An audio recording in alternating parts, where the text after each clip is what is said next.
Hello and welcome, I am your Code Monkey and this is a quick tip for referencing assets through code. Now personally, I like to make my games with as little use of the editor and the MonoBehaviour system as possible. It's just easier to me to follow the flow of execution through the code rather than through all the various MonoBehaviour components and their awake and start methods. So in order to access asset references, instead of dragging and dropping assets into various MonoBehaviour components, I use a single prefab MonoBehaviour with a static reference and put all the asset references in there. When I access the static reference, the prefab gets instantiated if it doesn't exist yet. For example, here I am in a scene and I have a static class that does not depend on MonoBehaviour at all and is being called by some other initializer. And in here, I want to spawn a sprite. I want to do create sprite and spawn some sprite, but I need a reference for it. Since this isn't even a MonoBehaviour class, I can't drag it directly into here. So in order to do that, let's create our game assets that will contain the assets that we use in our game. So create a new C# script and name it game assets. So in here, remove start and update since we want this class to be very simple. And we're going to use a property as our static reference so that we can execute some logic when a script accesses it. So first let's create a internal reference. So private static game assets, call it _i, and now for our public property, public static game assets I, and our property will have a get but no set.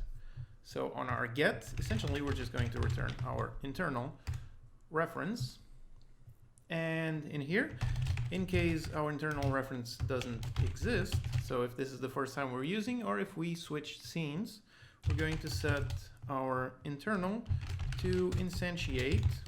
We're going to grab our prefab from the resources.load our game assets, and we're going to instantiate as a game object so that we can go here and grab the component of type game assets. So we have a reference to this script.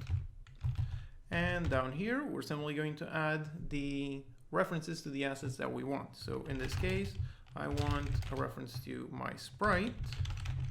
So just get the reference here. Good, done. So now up here, the name I is not necessarily very clean code and would normally actually be named something like instance.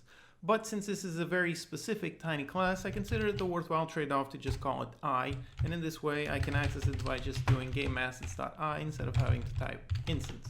So in this case, not necessarily very clean, but very specific case, it works.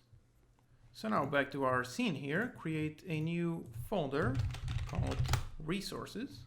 And inside we're going to create a prefab and call it game assets.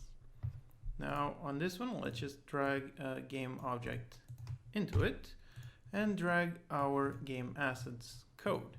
Now as you can see, we got the reference right there and we're going to put it in there.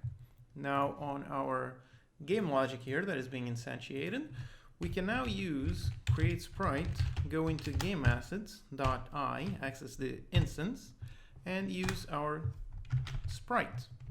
And now in here, when we execute the code, there you go. We are referencing this sprite through this game assets, which gets instantiated when it is needed. And that's it. This is a very simple class that you can use to access assets through your code without having to drag every asset into every MonoBehaviour that needs it. Okay, if you have any questions, post them in the comments and I'll do my best to answer them. See you next time.